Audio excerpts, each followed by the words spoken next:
Olá, terceira série, vamos lá dar continuidade nos nossos exercícios do caderno de atividades, tudo bem? Paramos na página 19, na aula passada, e agora vamos dar continuidade lá a partir do exercício 30, tá?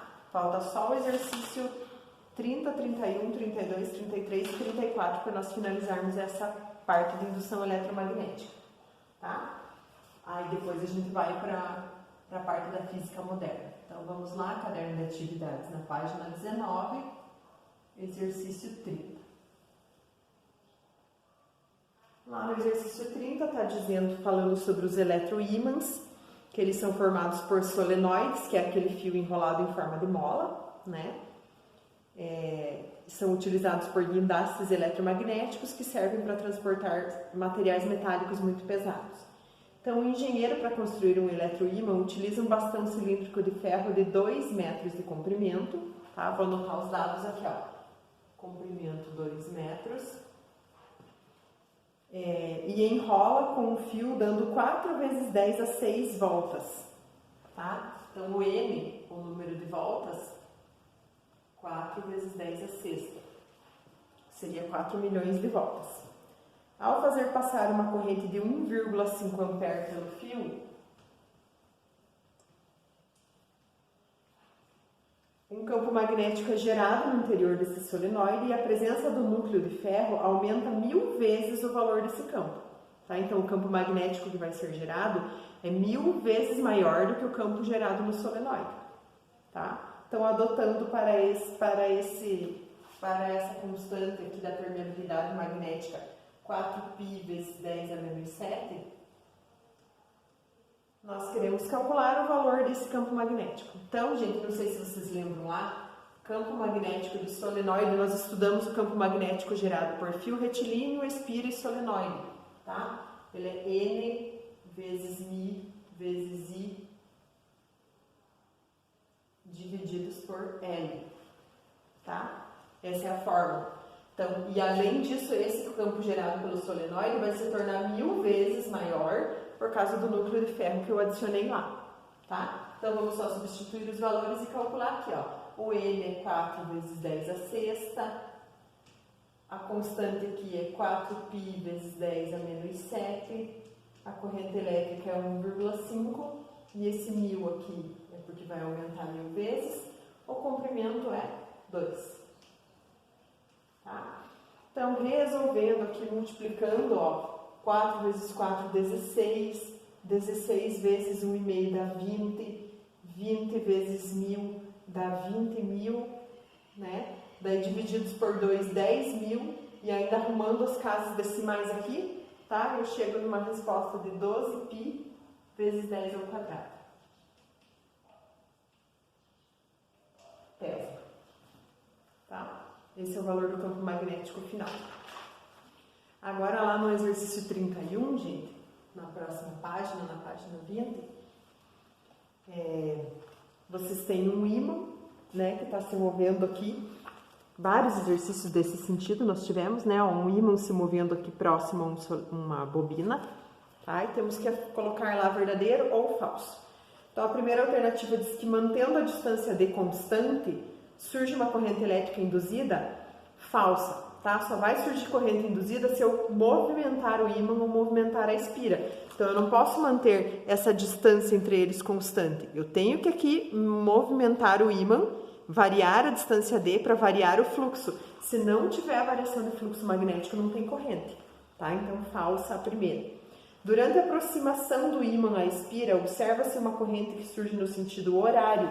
Então, ó, o polo norte está entrando aqui na espira, então surge uma corrente induzida ao contrário, tá? Saindo da espira.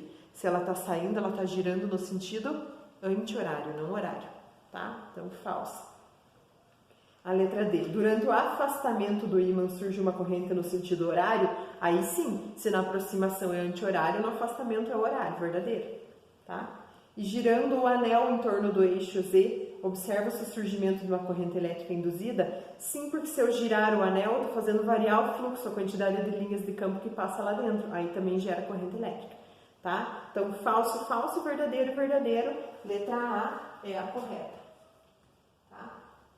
Exercício exercício 32, vocês têm aqui, ó, um carrinho, tá? Que é formado por um ímã e ele vai passar por dentro de um solenoide. E eles estão afirmando aqui, ó, que está surgindo uma corrente que gira nesse sentido aqui, ó, no solenoide.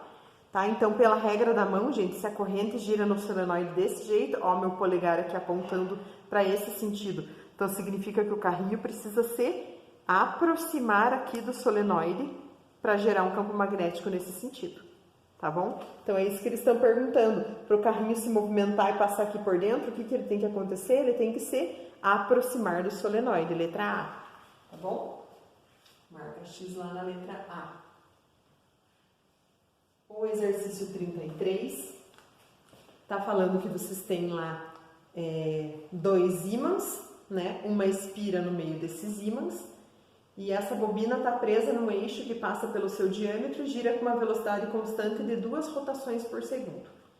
A bobina possui 2 terminais que permitem o aproveitamento de energia elétrica gerada. Então, num dado instante, as linhas do campo magnético atravessam perpendicularmente as espiras e após a bobina girar 90 graus, o fluxo é zero, né? Ó, quando a bobina está assim, as linhas estão passando através dela. Quando a bobina gira assim, ó, as linhas não passam por dentro da bobina, então não tem fluxo magnético. Tá? Considerando que o campo magnético é 0,1, eles querem saber a força eletromotriz que foi gerada ali. Tá? E eles falaram lá que as espiras têm um diâmetro de 10 centímetros. Tá? São 10 espiras com diâmetro de 10 centímetros. Então vamos ver lá. A gente já sabe que a força eletromotriz é a variação do fluxo divididos pelo tempo. Então, o fluxo magnético, eu sei que quando a espira está assim, ele é máximo, quando a espira está assim, ele é zero, né? Então, vai ter só quando a espira estiver 90 graus. Então, vamos substituir os valores aqui, ó. O B, que é o campo magnético, foi dado lá que é 0,01. A área, gente, a área dessa espira, ela é circular, então é a área do círculo, tá? Πr ao quadrado, a área do círculo. O π a gente pode substituir por 3,14, né? E o R, eles falaram no exercício que o diâmetro é 10 centímetros. Então, o raio é 5 centímetros. Tá? E ao quadrado, porque é πr ao quadrado a área, né? Daí aqui o tempo, gente, se essa espira faz 2 rotações por segundo, o tempo para ela girar meia volta só, que é o que a gente está analisando, a espira vai fazer isso aqui, ó. Não tá vendo? É 1/4 de volta que ela vai fazer. Então, se ela dá 2 rotações por segundo, uma rotação ela demora meio segundo para fazer, tá? Uma rotação completa ela demora meio segundo para fazer. Mas eu quero só 1/4 de rotação.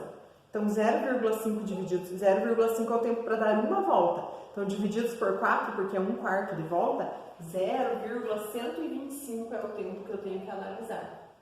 Tá? Aí, resolvendo tudo aqui e multiplicando, eu vou chegar em uma resposta de 6,28 vezes 10 a menos 3 volts. Tá? Essa aqui é a voltagem que vai surgir na espira. E o exercício 34, que é o último para finalizar aqui, a gente tem que analisar as afirmativas lá. Então, também é um ímã, tem uma bobina no meio que vai girar, simulando um motor elétrico. Vocês têm que marcar X nas alternativas que são verdadeiras, tá? Eu quero saber o que eu posso fazer para aumentar a força eletromotriz. Então, ó, se eu aumentar o número de espiras da bobina, aumenta a força eletromotriz?